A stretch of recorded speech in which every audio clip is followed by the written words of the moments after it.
ഇത് കൊള്ളിയുടെ തണ്ടാണ് കേട്ടോ. നമ്മൾ ചെറുപ്പത്തിലൊക്കെ കണ്ടിട്ടില്ലേ, ഇതുകൊണ്ട് നമ്മളിങ്ങനെ മാലയൊക്കെ ഉണ്ടാക്കില്ലേ. ഇത് ചെറിയ ചെറിയ ഇങ്ങനെ കട്ട് ചെയ്തിട്ട് ഇങ്ങനെ ചെറിയ പീസ് ഇങ്ങനെ ഇതാക്കി അങ്ങോട്ടും ഇങ്ങോട്ടും രണ്ട് സൈഡും അപ്പുറത്തേക്ക് ഇപ്പുറത്തേക്ക് ഇങ്ങനെ പൊളിക്കുക.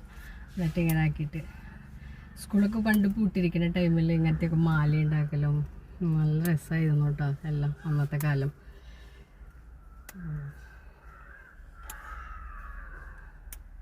കുട്ടികളൊക്കെ ആയിരിക്കുമ്പോൾ ഇതുപോലെ മാലയൊക്കെ ഉണ്ടാക്കി ഇടുന്ന പരിപാടിയൊക്കെ ആയിരുന്നു. അപ്പൊ കല്യാണം കഴിക്കുന്ന നേരത്തെ ഇത് മതിയായിരുന്നു, താലി കെട്ടാനൊക്കെ ഇതിട്ട് കെട്ടിയാൽ മതിയായിരുന്നു. അത് അത്രയ്ക്ക് ചെലവില്ലാണ്ട് കാര്യങ്ങൾ നടത്തായിരുന്നു അല്ലേ.